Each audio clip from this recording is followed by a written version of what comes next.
Okay, picking up where we left off yesterday in our learning objectives, we have the number 4 and number 5 I want to try to get through today.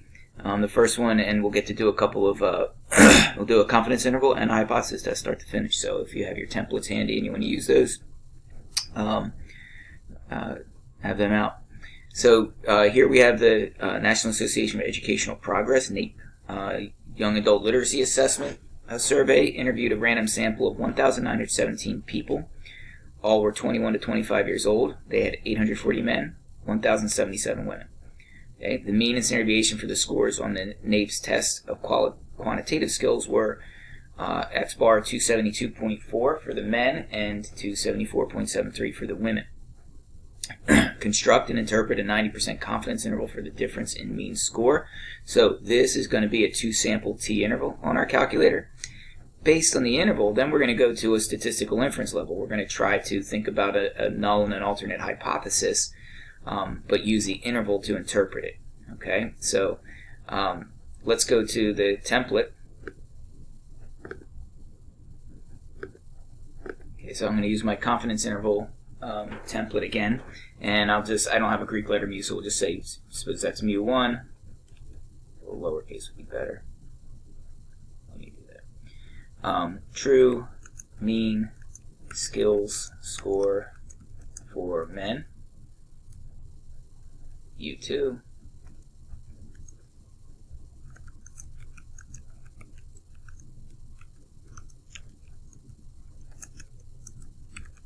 Okay. Formula for standard deviation. As long as we use our 2-sample t interval, we're okay here. But if you have your formula sheet, it's right here. You can just copy it. This one, remember, this is where we don't ever do this. We don't ever pool proportions or assume that these two are equal to each other. We do that for proportions. When we have a hypothesis test for proportions, we can assume that they're equal to each other. But for means, we do not ever just assume that the standard deviations are equal. So if you could just cross that off your formula sheet, that'd be great. But it's just this formula here if you want to just copy it down as is.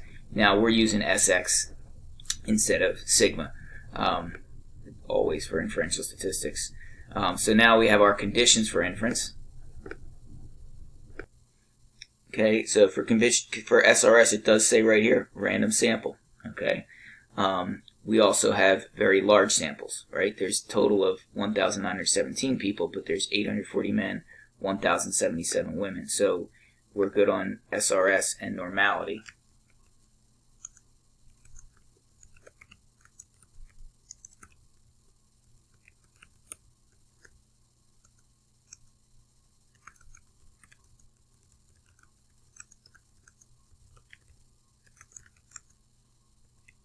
Okay.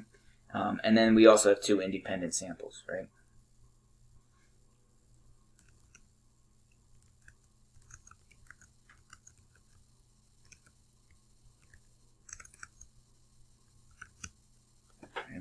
Or if you want to use your 10% rule, both of those samples are less than 1/10 of their respective populations. Okay, calculation or computation. We will go to the calculator for this part, right? So it's stat, test, and we are looking for a 2-sample t interval. So I think it's all the way down there at 0. Let me take a guess. Yep, 2-sample t interval, and we're going to enter the statistics that they give us here. Okay, so give your calculator screen a double check with mine here. Pause the video if you want to make sure, but this is my sample of men and all my statistics for them, okay, and the sample for women. And, of course, we always say no to the pooled question, right? So 59.2, 57.5. So give those numbers a check to make sure we're good there. We always say no to pooled, and then we calculate. So I get my interval that goes from negative 6.759 to 2.098. So if I just round, I'm going to say negative 6.8 to 2.1.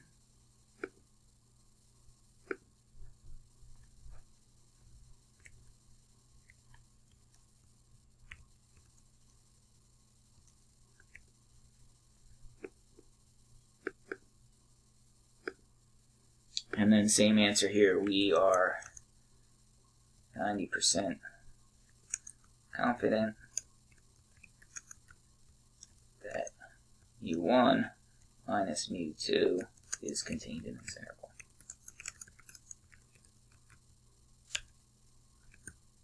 Okay, we don't have to get any more fancier than that. They do now give us a follow-up question that moves into the world of inference, right? Based only on the interval. So a lot of times what I had people do on the, I think the last test I gave, I asked a question like, based on the interval, and they would just run a hypothesis test and tell me a p-value. Let's base this on the interval, right?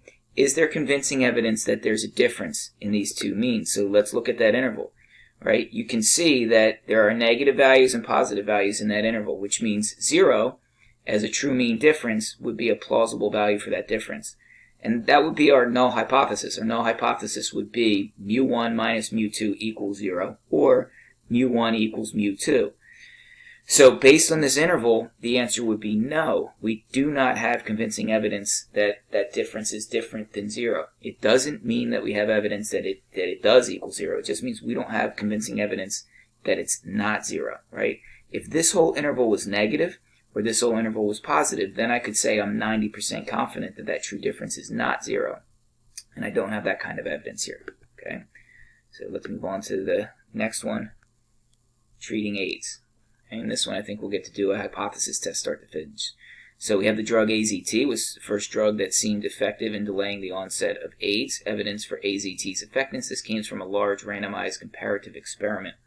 The subjects were 870 volunteers who were infected with HIV, the virus that causes AIDS, but did not yet have AIDS. The study assigned 435 of the subjects at random, so that's key for us. We want to tuck that away.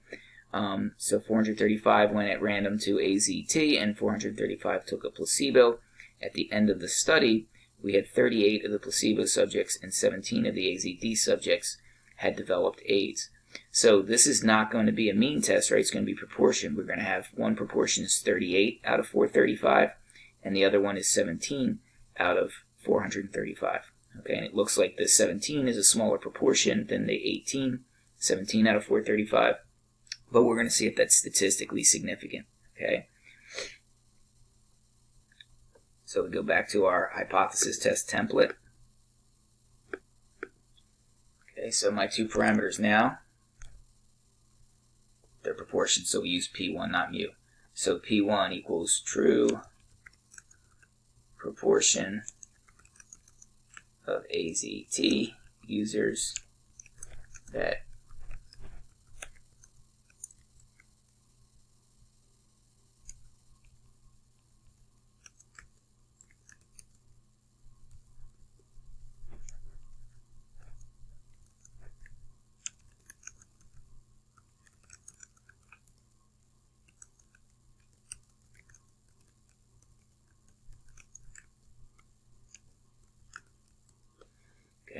So the null and alternate hypothesis, I was saying before, we could say this a couple of different ways. Okay, the null could be that P1 equals P2,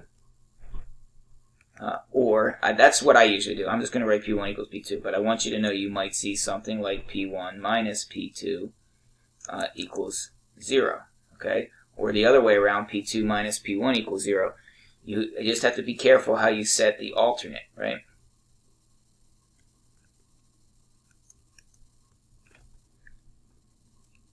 Because when I read this narrative here, the direction is going to matter, I believe, right?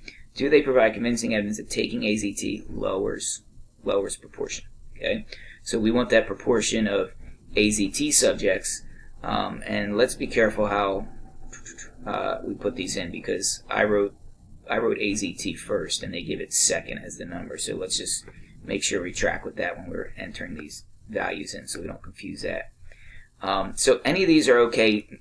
Null hypotheses, but then we have to have the correct alternate accompanying it, right? So the correct alternate for this would be that P1 is less than P2.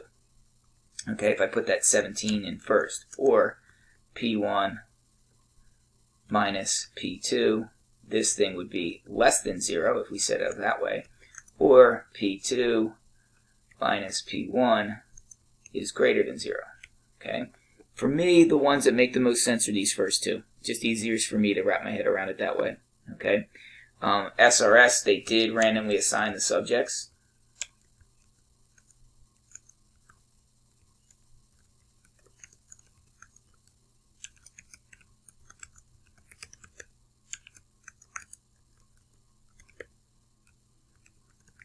normality. Yes, we have normality. Now, if you recall, what I had suggested with this is to get that P combined value, right? So that's how we do our conditions check. So we would take 38 plus 17, add those two together, and divide that by 870. That's my P combined. So if we just run the test right away, we'll get that P combined without having to do a lot of work to compute it. So I'll show you what I mean by that. So let's go to the calculator, and remember we want to do our 17 first. So this is stat. We go to tests, and this is our 2 proportion z-test. We're comparing proportions. Okay.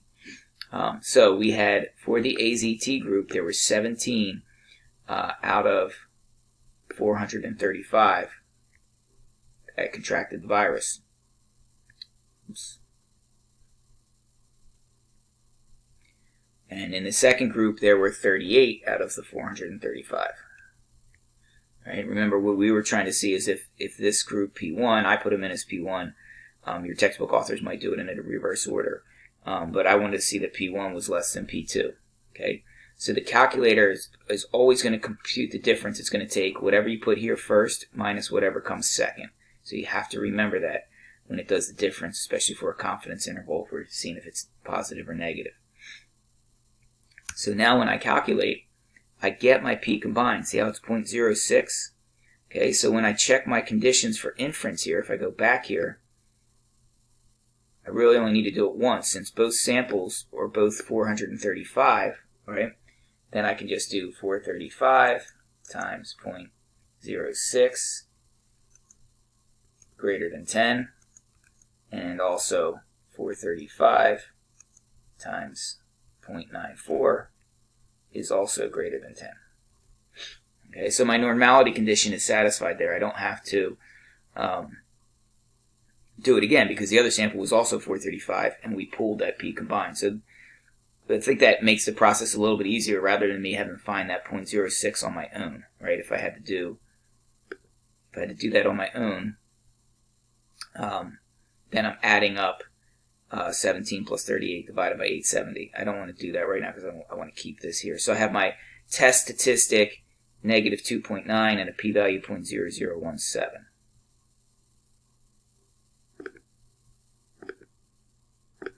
Okay, this is a 2 proportion z-test. I got z equals negative 2.9 and the p-value was pretty small. 0.0000, is it 3 zeros? 2 zeros, 17.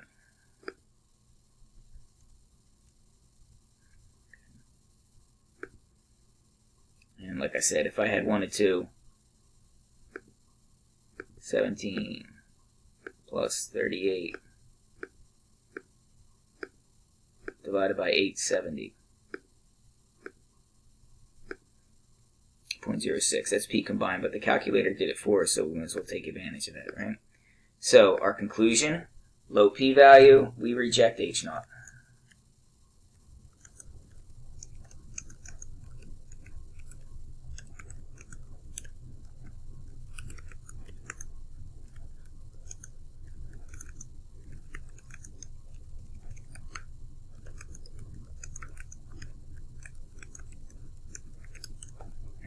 So that would be convincing evidence that AZT had a lower rate of HIV infections when it was used, okay? Or if you just want to use the proportions as your example there, okay? So type 1 and type 2 error in this setting and give a consequence of each based on your conclusion in part A, which error could have been made. Well, so since we rejected the null hypothesis, the type 1 error is the one that's possible that we could have made. Type 1 is that we reject the null hypothesis. We believe that AZT is more effective in fighting off the development of AIDS, and it really is not. It's not any more effective than a placebo. That would be a type 1 error. So we're selling a drug, maybe it's more expensive, maybe it costs more to produce for whatever reasons, and it's not any more effective than the placebo. Okay, that's the type 1 error. Type 2 we could not have made because that's where we don't reject the null. This would be where we conclude that AZT is not more effective than a placebo, and in fact it actually is, and we should be investing time in using AZT and producing it because it could help people, but we miss out on the benefits of helping people because we're not producing it. We don't believe that it works. And don't forget, always you can go ahead and check your answers and see how that matches up with our process. But again, I'm going to push a test out on Friday. I'll probably leave it open for the weekend for you if that's helpful. Not trying to make it very difficult, so hopefully it's an easy one for you just to get through here, and then we can move into chi-squared settings next week. So I'll finish the other two learning objectives in our video tomorrow.